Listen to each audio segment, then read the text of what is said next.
Muito boa noite aos amigos e amigas fanelves que estão acompanhando a história de Cat Westmoreland.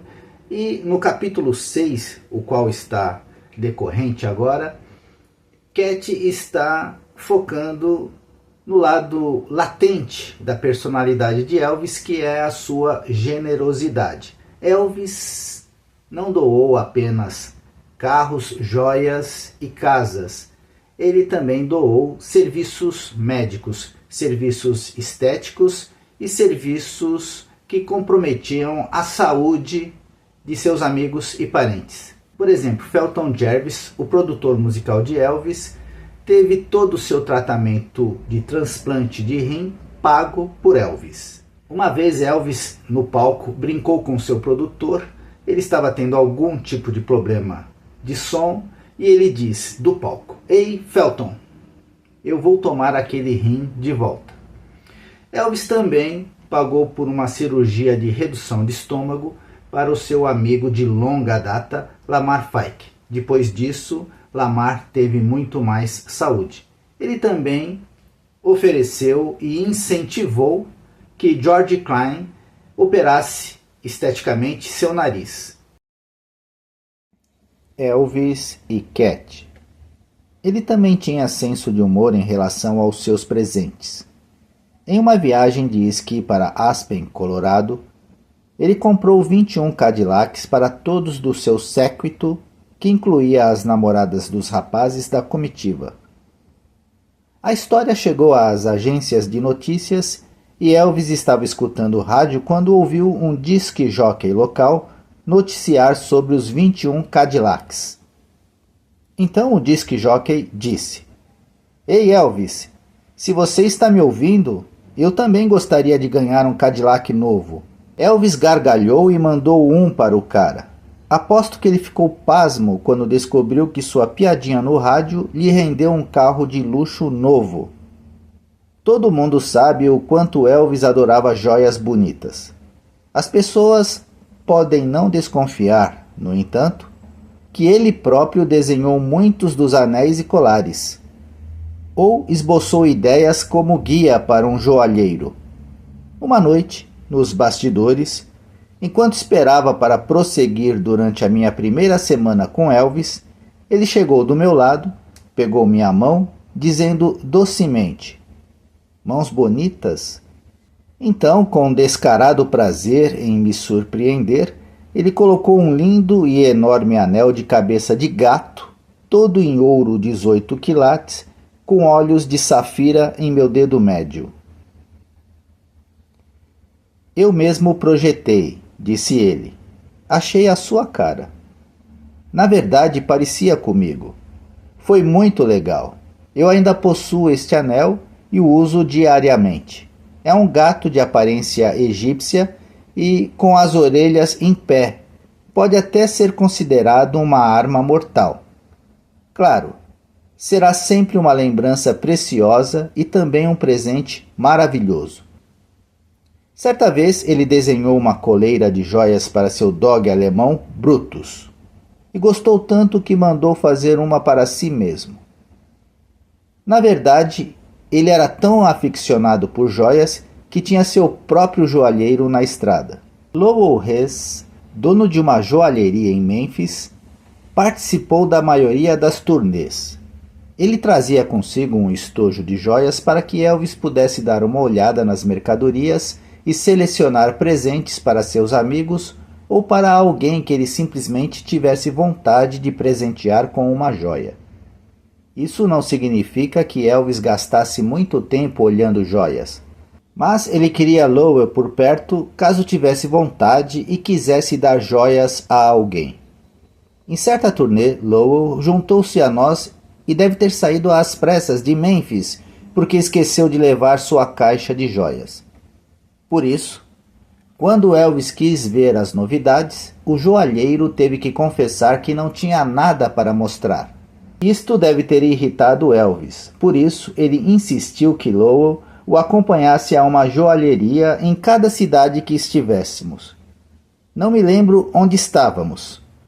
Junto com toda a comitiva, e o pobre Lowell teve que ficar ali parado enquanto Elvis comprava presentes no valor de milhares de dólares. Quando a maratona de compras acabou, Elvis virou-se para Lowell e disse: "Aprendeu a lição, filho?" Pobre Lowell, não creio que ele tenha esquecido sua caixa jamais. Uma vez Elvis me contou uma história sobre seus parentes. Eles queriam um motorhome mais do que qualquer outra coisa no mundo. Por isso Elvis passava horas folheando panfletos de motorhomes, analisando os prós e os contras de cada modelo antes de comprar o que considerava ser o melhor do mercado. Eles pareciam encantados, mas 2 semanas depois venderam o veículo e embolsaram o dinheiro. Quando Elvis me contou o ocorrido, ele se recostou lentamente, semicerrou os olhos levemente e, usando a mão para dar ênfase, referiu-se à escritura bíblica. Cat, você tem que se considerar um doador. Você tem que ser seletivo sobre para quem você dá as coisas. Elvis deu presentes de bom grado, não esperando por agradecimentos. Ele simplesmente queria que o destinatário desfrutasse do presente. Às vezes ele se escondia para que o premiado não o constrangesse com expressões de gratidão. Ele esperava que as pessoas próximas a ele também fossem generosas. Por exemplo, John Wilson, nosso guitarrista, teve seu carro roubado. Elvis virou-se para seu amigo mais próximo, Charlie Raj, e disse: "Charlie, venda seu carro para John por $1. Eu compro outro para você." Não sei quantos carros Charlie teve que doar porque Elvis queria que outra pessoa tivesse um naquele exato momento. Ele sempre comprava outro para Charlie, mas Charlie aprendeu a nunca se apegar muito a nenhum de seus automóveis, pois ele poderia desaparecer em poucos minutos. Elvis nunca conseguiu passar por um acidente na estrada sem parar para ver se podia auxiliar em algo e, normalmente, encontrava alguma forma de ajudar. Ele também costumava parar para apartar brigas. Na verdade, não muito antes de sua morte, ele estava fazendo um show em Indianápolis e, a caminho do anfiteatro, parou e separou uma briga em um posto de gasolina. Muitas pessoas passam por acidentes e brigas ou ficam paradas assistindo ao caos, mas Elvis não. Ele queria ajudar, fazer algo a respeito e sempre fazia.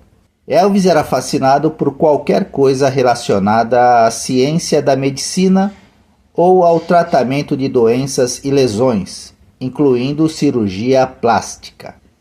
Ele fez uma cirurgia nos próprios olhos uma vez, o que não era grande coisa para um artista que chegava à meia-idade, mas não foi suficiente para ele. Se alguém estivesse insatisfeito com o nariz ou com os olhos caídos, Elvis ficava muito entusiasmado e incentivava-o a fazer uma cirurgia plástica, acrescentando sempre que ele pagaria as despesas. Um dos cantores do show estava preocupado com sua calvície. Elvis pagou pelo transplante capilar e ficou fascinado ao observar e supervisionar o andamento do procedimento, aconselhando o médico durante os procedimentos. Elvis continuou promovendo os tratamentos estéticos de um tipo ou de outro. Elvis pagou um transplante de rim para o seu produtor musical, Felton Jarvis. Felton me disse em 1970 que era esperado que a cirurgia acrescentasse aproximadamente 5 anos à sua vida. Na verdade, ele desfrutou de anos ativos e produtivos até janeiro de 1981, muito mais tempo do que a expectativa inicial dos médicos.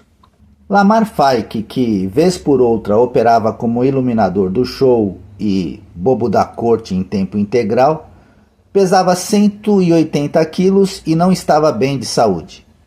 Elvis pagou pela bariátrica de Lamar, que depois perdeu muito peso e ganhou mais saúde do que nunca. É claro que qualquer história de infortúnio sempre tocaria o coração de Elvis. Conheço 2 pessoas deficientes que fizeram uma cirurgia que Elvis pagou e tenho a certeza que houve muitas outras das quais nunca ouvimos falar. Ele lia livros de medicina e idolatrava médicos. Na verdade, tínhamos médicos em Las Vegas e um em turnê conosco, o Dr. George Nichopoulos.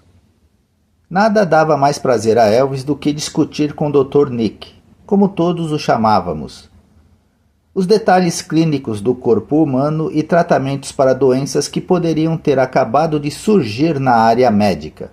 Ele acreditava piamente em tudo o que os médicos lhe diziam, e tenho certeza de que se não fosse um cantor de sucesso, Elvis teria cursado faculdade de medicina de alguma maneira. Sua generosidade, igualmente, surgiu através dos serviços do Dr. Nick. Quando ele tomava injeções de vitaminas, todos nós tomávamos também. Se qualquer um de nós estivesse doente, com gripe ou dor de cabeça, Elvis ficaria tão preocupado que enviaria o Dr. Nick ao nosso quarto para prescrever algum tipo de remédio ou apenas nos examinar. Isto até prejudicou a reputação de Elvis mais tarde, quando muitos medicamentos prescritos em seu nome foram na realidade distribuídos a outras pessoas na turnê. Ele apenas os comprou. Elvis provavelmente deu mais presente aos seus guarda-costas do que a qualquer outra pessoa do seu círculo íntimo. Ele comprou carros para eles, às vezes 2 vezes por ano, comprou casas para maior conforto para suas famílias, mas isso foi apenas o começo de suas doações. Minha observação foi que eles tinham funções bem fáceis e ganhavam muito para realizar tão pouco, ainda mais se incluirmos os presentes. Na verdade, quando precisavam trabalhar, faziam-no resmungando muito, e tinham ciúmes de qualquer pessoa próxima de Elvis e tinham inveja uns dos outros, sempre ressentidos de qualquer pessoa, além deles próprios, que recebesse um presente ou atenção especial de seu empregador. Quando ele era dono de um rancho no Mississippi, do outro lado do rio, os guarda-costas se divertiam no rancho até a hora de voltar para casa e saíam relutantes. O rancho era recreativo para eles. Elvis adorava me contar sobre aqueles tempos, no qual cavalgavam o dia todo, jogavam, e ele comprava caminhonetes para cada um da comitiva, que, claro, incluía os guarda-costas. Quando contaram que odiavam ter que deixar o local todas as noites, Elvis encomendou casas móveis e mandou montá-las no rancho. Era como uma comunidade, ele me explicou, e todos se divertiam correndo com as caminhonetes e com os cavalos. Final da parte 3 do capítulo 6. Amigos, eu volto amanhã. Elvis para sempre.